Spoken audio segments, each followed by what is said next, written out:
ಸಂಘಟನೆಯ ಜಿಲ್ಲಾ ಕಚೇರಿಯಲ್ಲಿ ಇದೇ ತಿಂಗಳು 23ರಂದು ದೆಹಲಿಯಲ್ಲಿ ನಡೆಯುವ ಹೋರಾಟದ ಪೂರಕವಾಗಿ ಜಿಲ್ಲಾ ಮಟ್ಟದ ಸಮಾವೇಶ ಹಮ್ಮಿಕೊಳ್ಳಲಾಯಿತು.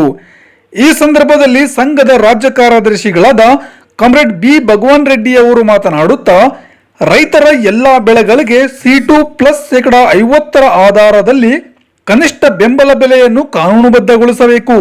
ಜೊತೆಗೆ ಸಂಪೂರ್ಣ ಸರ್ಕಾರಿ ವ್ಯಾಪಾರ ಮತ್ತು ವಹಿವಾಟು ಜಾರಿಯಾಗಬೇಕು. ವಿದ್ಯುತ್ ಕಾಯ್ದೆ 2023 ರದ್ದುಗೊಳಿಸಬೇಕು. ದೆಹಲಿ ರೈತ ಹೋರಾಟ ಮಾಡಿ ಹುತಾತ್ಮರಾದ ರೈತರ ಹೆಸರಲ್ಲಿ ದೆಹಲಿ ಗಡಿಯಲ್ಲಿ ಹುತಾತ್ಮ ಸ್ತಂಭ ನಿರ್ಮಿಸಬೇಕು. 60 ವರ್ಷ ಮೇಲ್ಪಟ್ಟ ರೈತರಿಗೆ ಪಿಂಚಣಿ ವ್ಯವಸ್ಥೆಯನ್ನು ಜಾರಿಗಾಗಿ ಆಗ್ರಹಿಸಿ ಬೃಹತ್ ಮಟ್ಟದ ದೆಹಲಿ ಚಲೋ ಹೋರಾಟವನ್ನು ಹಮ್ಮಿಕೊಂಡಿದ್ದು, ಇದರ ಪೂರಕವಾಗಿ ಎಲ್ಲಾ ಹಳ್ಳಿ, ತಾಲೂಕು ಹಾಗೂ ಜಿಲ್ಲಾ ಮಟ್ಟದ ಸಭೆ ಸಮಾವೇಶಗಳನ್ನು ಸಂಘಟಿಸಲಾಗುತ್ತಿದೆ. ಈ ಬೇಡಿಕೆ